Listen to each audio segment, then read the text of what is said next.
Hey, what is up, mortals? It is Robo Celestial here with a new video for you. Welcome to the part 5 of What If Deku Got One for All early season 2. I just wanted to greet you guys by just saying, sit back and relax, you're in for a treat. So, we begin. Shigaraki stood with the rest of the group. A bright light shined down on them, but that was the only source of light in the room. Everything else was a black emptiness. 2 green lights could be seen from within the pitch dark. It took some scanning through his memories. But Tamura was able to conclude an educated guess. Wait, that voice. I recognize you from the audio calls with my master. There was no movement beyond the circumference of light surrounding the group.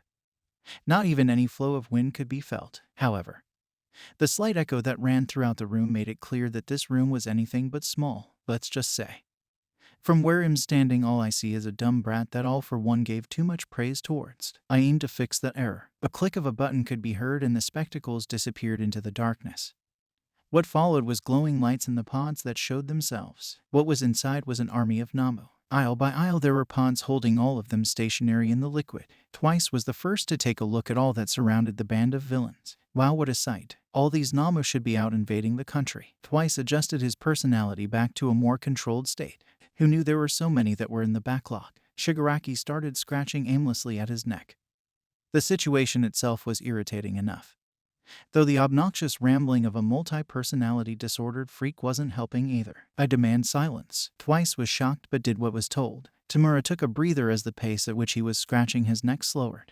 Anyway, about what you said earlier. Something stupid about praising? Dr. Yujiko's chuckle that followed echoed throughout the entire room.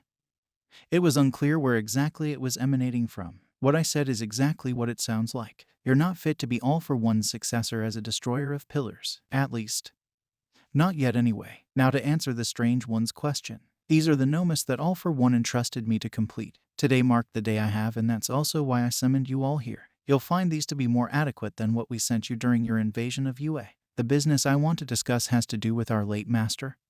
His will. He wanted me to transfer all his assets to you. However, I don't really see you as a fitting candidate. You may have his quirk, but power doesn't equal worthy leadership.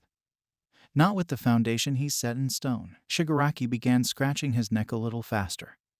It was agitating that this seamless nobody is telling him of his own worthiness, though, if he speaks true, that he also worked under All for One, perhaps it was worth listening and not blow a casket over spilt curdled milk. The lamp that hovered above the group of imbeciles rattled slightly. After a few seconds it occurred once again, but with greater violence. A subtle rumble emerged from what lied beyond the darkness of the room. The entire building felt like it was shaking one footstep at a time before the wall pulled open like a garage door. The silhouette of a giant being stood beyond. Its bright eyes glowed within that silhouette. Perhaps you're ready to listen now. Good. If you can defeat All for One's proudest achievement by far, then you can prove to me your worth as the successor to godhood. Shigaraki and the rest of the villains began oozing a black sludge. It spat out from their mouths and eyes, flowing throughout their entire bodies, engulfing them. When the sludge evacuated from their bodies, the next thing that Shigaraki saw was the sunset, followed by trees surrounding him and his allies. Once again that familiar eruption of vibration rushed through the forest. Step by step the rumbling grew more intense, and in the distance trees could be seen falling one by one. Through the stems of logs that sprouted underneath the thick forestry were the pair of the same 2 glowing eyes. The door to Class 1A slid gently to the side. Izuku entered the all too familiar room once again, gazing up at all the familiar faces. Class 1A was already present, talking amongst one another, mostly about how their internships went. Glad to see you're back, Izuku Midoriya. A voice of 13 made chills go up Izuku's spine. He wasn't expecting her to sneak up on him like that. She got a quick laugh out of it before opening the door the rest of the way. Midoriya scratched the back of his head out of how awkward he felt after the fact. He put one foot into the door before his usual gang approached him with excitement. They all wanted their answers for how things went with Sir Night-Eye. But before Izuku could explain himself, 13 was already beginning class. All right, gang. I know you all have had a long week, however that doesn't mean this is any time to dawdle. You'll have plenty of time to share your experiences after class. Today we will be going over practical rescue training. Once they arrived at Training Ground Gamma with their hero costumes, they observed the scene from the monitor above them. Froppy pressed her finger on her chin, pondering to herself, why are we here?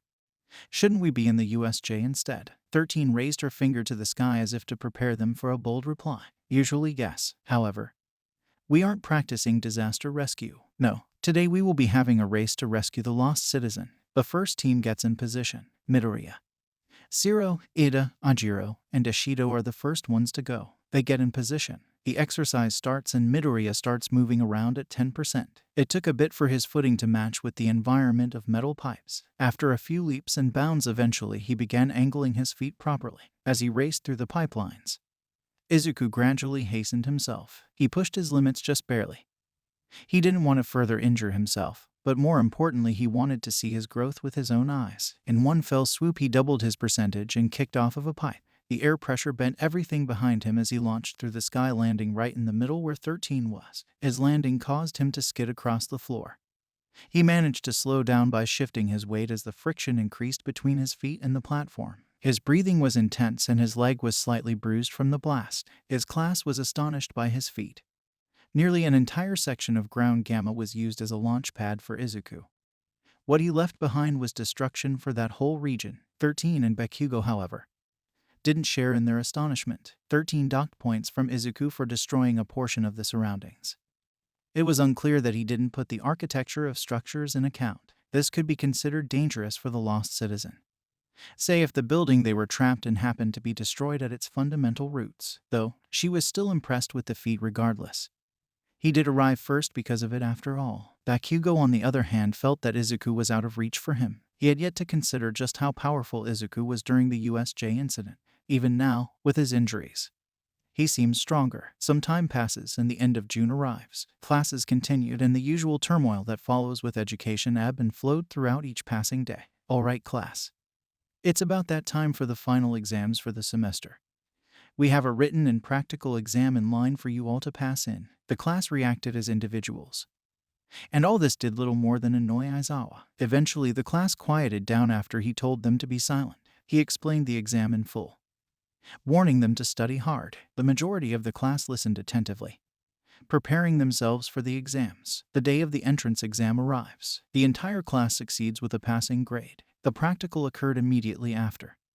Immediately the class donned their hero attire and made their way to the training grounds. What awaited them? There was a line of teachers standing before the students heroically. Nezu stood front and center with his paws behind his back. Hello students of Class 1A. Congratulations on passing the written exams.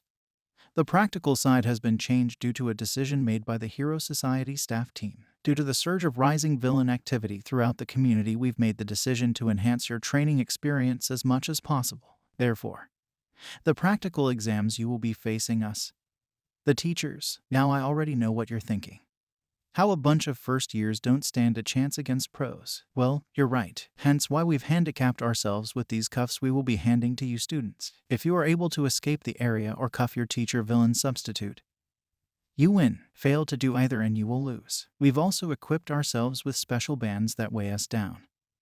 That way you kids will have more flexibility in your escape. The students were assigned their pairs and were sent to the training grounds. Anyone who wasn't currently participating spectated from the camera room. Some students took in the tactics of their fellow students while others were just simply waiting for their turn. Up next was Midoriya and Zero, their opponent being Midnight. The exam began. Midnight meandered her way to the two students, slowly ripping a bit of her outfit, exposing her intoxicating scent. Midoriya pondered for a bit, thinking of a strategy. Meanwhile, Zero stood there waiting on him to come up with a plan. Zero's not the strategist type, just the guy who gets things done when asked of him. Izuku just wanted to clarify with Zero something. Don't take off your helmet under any circumstances. Just want to make sure that you won't do so. That's how she can get you. Zero nodded in agreement. He had a lot of faith riding on Izuku. A lot of trust as well. Okay, and what is the plan? Knowing you, you probably came up with about 52 of them already. Midoriya adjusts his stance to a combat-ready one, preparing himself mentally for what will happen next. Well, there are a few ideas I have in mind, though considering us and who we're up against, my best bet is to split up. You should go for the exit using your tape to maneuver. Meanwhile, I'll keep Midnight at bay. Hopefully, if what I'm thinking is correct, then this should go smoothly. Zero followed Izuku's example, preparing for battle as well, setting one foot in front of the other. Sounds good to me. I'll blitz her, no sweat. Midoriya springs into action. Midnight at this point has gathered a sizable cloud of aroma surrounding her and the path she's taken so far. Midoriya leaped at Midnight, He lunged his leg forward with great force. Midnight backs up in order to dodge the assault. But the air pressure from his foot sends her cloud away, thinning it out in the atmosphere, too weak to even manifest. It worked. Midnight was a little impressed at first.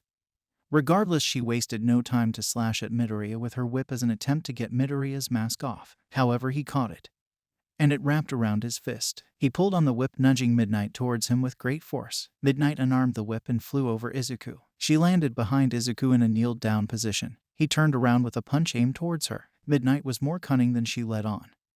She threw a handful of sand at Izuku, the dust cloud blinding him momentarily. It was long enough for Midnight to swiftly knock the mask off and drench him in her fumes. Midoriya held his breath so as to not fall asleep, and leapt away to an area where the gas hadn't reached yet. Midoriya takes a second to breathe. Once again, he used his kick to blast away the aroma she was letting off. In this window of time, Izuku lunged straight towards Midnight and went to kick her, but before any further action was dealt, an alarm was heard. Izuku and Zero won the match. Zero stood at the exit and smiled, waving back to Izuku as he thought, not sure if that was luck or what. But if it wasn't for his manipulation of airflow, we'd be screwed. A couple of hours later, Shinso and Bakugo presented themselves to the same facility. Bakugo was wearing the suit he submitted but never got to wear. Shinso was wearing the UA sports uniform with a strange mask and Aizawa's binding cloth. Aizawa, Nezu, and a couple of other faculty members are waiting for them. Aizawa put on a jaded smile and approached them. "I'll be your opponent. Try not to fail if you can avoid it. Thank you all for sticking around, and I hope that you enjoyed. Before you leave, we would just like to let you know that We the Celestials has many other channels for your entertainment and viewing purposes. All the information you'll need is right below here in the description, so feel free to check out all the other incredible projects our team creates." Secondly, on behalf of We the Celestials, I'd like to thank everyone involved in the production of today's awesome content. Their details will be in the description below. That's all for today's video. So goodbye and have a divine day.